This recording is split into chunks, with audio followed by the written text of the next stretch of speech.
Big pass நேயர்களுக்கு வணக்கம். So நம்ம போன வீடியோவில் பார்த்துருந்தோம். லைவ்ல வந்து சுபிக்ஷா அழுதுட்டு இருந்தாங்க. விக்ரம் கன்சோல் பண்ணிட்டு இருந்தாரு. அதாவது ட்ரெஸ்ஸிங் ரூமில் போய் அழுதுட்டு இருந்தாங்க. அப்போ பிக் பாஸ் கூப்பிட்டு பேசினாரு. இவங்க வெளியே வந்து பேசிட்டு இருந்தாங்க. ஓகே, பேசிட்டு இருக்காங்க அப்படின்னு நினச்சேன். ஏன்னா அடுத்தது பார்வதி சீன் காமிச்சிட்டு இருந்தாங்க. பட் அதுக்கப்புறம் பார்த்தோம், நான் அந்த வீடியோ எடிட் பண்ணி முடிக்கும் போது தான் பார்க்குறேன்.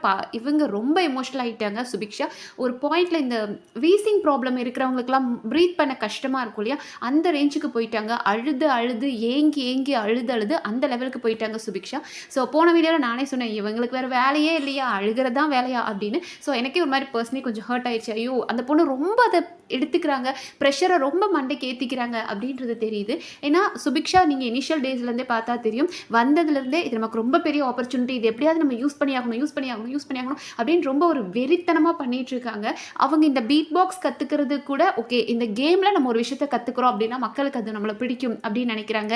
அவங்க வியானாவை விட்டு விலகுனது கூட அவங்க என்ன சொன்னாங்கன்னா, நான் உங்க கூட க்ளோஸ் ஆகிட்டேன் அப்படின்னா நீ பண்ணுற தப்பை என்னால் சொல்ல முடியாது, இந்த கேமை நம்மளால் ஒழுங்காக விளையாட முடியாது, அதனால் நான் உங்க கூட க்ளோஸாக இருக்க மாட்டேன், நம்ம ஹாய் ஹலோன்னு பேசிக்கலாமே தவிர எனக்குன்னு ஒரு ஃப்ரெண்டாக நீ இருக்க வேண்டாம் அப்படின்னு வியானாவை கட் பண்ணாங்க. டாஸ்க் எந்த டாஸ்க்கு கொடுத்தாலும் 100% கொடுப்பாங்க.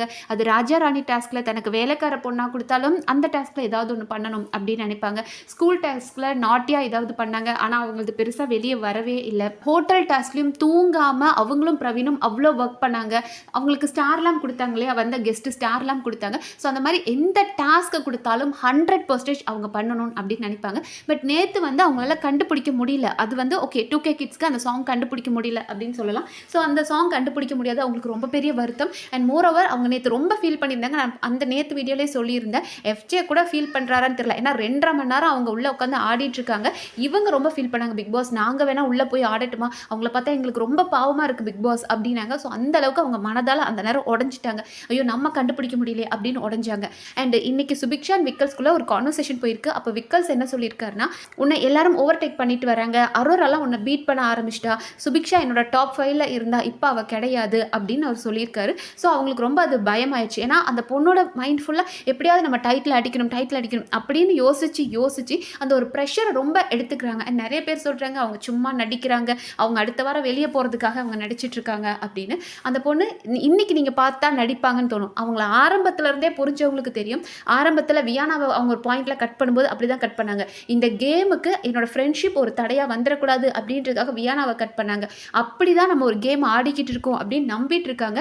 ஆனால் தனக்கு ரொம்ப க்ளோஸான விக்கல்ஸே இப்போ நீ என் டாப் 5ல கிடையாது, உன்னை எல்லாரும் பீட் பண்ணிட்டு இருக்காங்க, உனக்கு டைட்டில் அப்படி கிடைக்காது, டைட்டில் உனக்கு அப்போ கிடைக்கிறது கஷ்டம்தான் அப்படின்னு சொன்னதை அவங்களால ஏற்றுக்க முடியல. அப்போ இவ்வளோ நாள் நம்ம ஹார்ட் ஒர்க் பண்ணலையா, அப்போ நம்மளை விட எல்லாரும் ஓவர்டேக் பண்ணுறாங்கன்னா நம்ம எங்கேயோ லேக் ஆகிட்டுமே அப்படின்ற ஒரு பயம். அதனால தான் அந்த அளவுக்கு அதை தேம்பி அழுது அவங்களால ப்ரீத் பண்ணவே முடியல.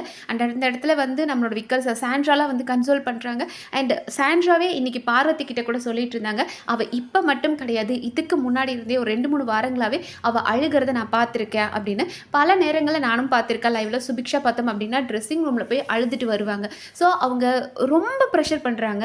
லைக் அவங்க வந்து நம்ம எப்படியாவது டைட்டில் அடிக்கணும் அப்படின்ற வெறி இருக்கே தவிர, நம்ம ரொம்ப ஒரு இடத்துல இது நம்ம ஜெயிக்கணும் அப்படின்னு வெறியாக பிடிச்சி தள்ள ஒரு பயமும் அது கூடவே சேர்ந்து வரும். நீங்கள் ஒரு விஷயத்த கூலாக ஹேண்டில் பண்ணீங்க, ஓகே வந்தால் ஓகே, வராட்டினாலும் ஓகே, நான் என்னோட 100% கொடுக்க போகிறேன், அதுக்கு என்ன ரிசல்ட் கிடைச்சாலும் ஓகேன்னு போகிறவங்க ஒரு மாதிரி கூலாக ஹேண்டில் பண்ணிடுவாங்க.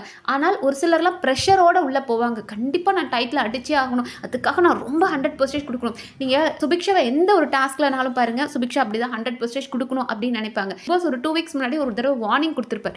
எல்லாரையும் கூப்பிட்டு நீங்கள்லாம் என்ன பண்ணுறீங்க, சின்ன குழந்தைங்க மாதிரி உங்களுக்கு ஸ்பூன் ஃபீடிங் பண்ண வேண்டியதாக இருக்குது, அப்போவும் உங்களுக்கால புரிஞ்சிக்க முடியல, இந்த சீசன் தான் ஃபர்ஸ்ட் சீசன் அப்படின்னு சொல்லியிருப்பார். எல்லாரும் கொஞ்சம் நேரம் அப்படியே உட்காந்து எல்லாரும் அப்படியே கூடி பேசிட்டு போயிட்டாங்க. ஆனால் சுபிக்ஷா மட்டும் ஒரு 1/2 மணி நேரம் அதுக்காக உட்காந்து அழுதுருப்பாங்க. சாரி பிக் பாஸ், சாரி பிக் பாஸ், இப்படிலாம் ஆயிடுச்சா, நான் நல்லா தான் பண்ணணும்னு நினைக்கிறேன் அப்படின்ற மாதிரி அவங்க ரொம்ப அது பர்சனலாக எடுத்து அழுதாங்க. எனக்கு ஒரு நிமிஷம் புரியவே இல்லை, நம்ம காமனாக 15 பேரை திட்டினார், இந்த பிள்ளை மட்டும் ஏன் உட்காந்து அழுகுது அப்படின்னு. ஸோ அவங்க ரொம்ப எல்லாத்தையும் பர்சனலாக எடுத்துக்கிட்டு ப்ரெஷர் ஆகிக்கிறாங்க. ஸோ சுபிக்ஷாவை வந்து என்னோட அண்டர்ஸ்டாண்டிங்கில் சுபிக்ஷா அவங்களோட எமோஷன்ஸை ரொம்ப பெருசாக ஓப்பன் அப் பண்ணவே மாட்டாங்க. ரொம்ப சட்டிலாக அந்த பொண்ணு இருந்துகிட்டே இருப்பாங்க. ஆனால் சடனாக ஒரு நாள் அவங்க பிரேக் அவுட் ஆகும்போது பயங்கரமாக இருக்கும். இந்த கேப்டன்சி டாஸ்க் நடந்தது இல்லையா, நம்மளோட எஃப்ஜே கேப்டன் ஆனார். அந்த டைம் பார்த்தோம் அப்படின்னா அவங்க கிட்ட இருந்த அந்த எல்லாருமே இப்படி இந்த பல்லி மாதிரி தொங்கிட்டு இருந்தாங்க. ஒவ்வொருத்தராக வந்து எடுத்துகிட்டு போனாங்க இல்லையா, அந்த ராட்லாம் எடுத்துகிட்டு போனாங்க இல்லையா, அந்த டைம் வந்து சுபிக்ஷா மற்றவங்க எடுக்கும்போது அவ்வளோ ஹர்ட் ஆனாங்க. பட் இருந்தாலும் வெளியே எதுவுமே காட்டிக்கல. அவங்க பாட்டுக்கு ரெஸ்ட் ரூம் போயிட்டாங்க. அங்கே போயிட்டு உட்காந்து அழுதுட்டு இருந்தாங்க. அப்போ வியானா வரும்போது அவங்க கட்டி பிடிச்சி அப்படி அழுதாங்க. ஸோ எப்பயாச்சும் சுபிக்ஷா அழுவாங்க. ஸோ எமோஷன்ஸை ரொம்ப கேரி பண்ணி அது திடீர்னு ஒரு நாள் பயங்கர பர்ஸ்ட் அவுட் ஆகுது. அப்படி தான் இன்றைக்கி அவங்களோட எமோஷன்ஸ் ரொம்ப பர்ஸ்ட் அவுட் ஆயிடுச்சு. இன்னும் 2-3 வாரங்களாக அவங்களுக்கே அவங்க மேலே சந்தேகம் இருக்குது. நம்ம என்ன பண்ணிகிட்ருக்கோம், நம்ம இந்த கேமை விட்டு போயிடுவோமோ அப்படின்ற பயம் இருந்தது. அதுக்கு தகுந்த மாதிரியே விக்கல்ஸும் இருந்துட்டு, நீ என் டாப் 5ல் கூட இல்லை, உன் கேம் எங்கேயோ போயிட்டுருக்கு, நீ அந்தளவுக்கு பெர்ஃபார்ம் பண்ணுற மாதிரி தெரியல அப்படின்னதும் அவங்க ரொம்ப பர்ஸ்ட் அவுட் ஆகிட்டாங்க அப்படின்னு நான் நினைக்கிறேன். ஸோ சுபிக்ஷா ப்ளீஸ் ரெக்கவர் ஆகி வாங்க, கேமை மறுபடியும் சூப்பராக ஸ்டார்ட் பண்ணுங்கள். ஸோ இன்னும் டாஸ்க்கும் ஸ்டார்ட் ஆகலை, வேறு ஏதாவது இன்ட்ரெஸ்டிங்காக நடந்தால் நம்ம அடுத்தடுத்த வீடியோவில் பார்க்கலாம். நன்றி.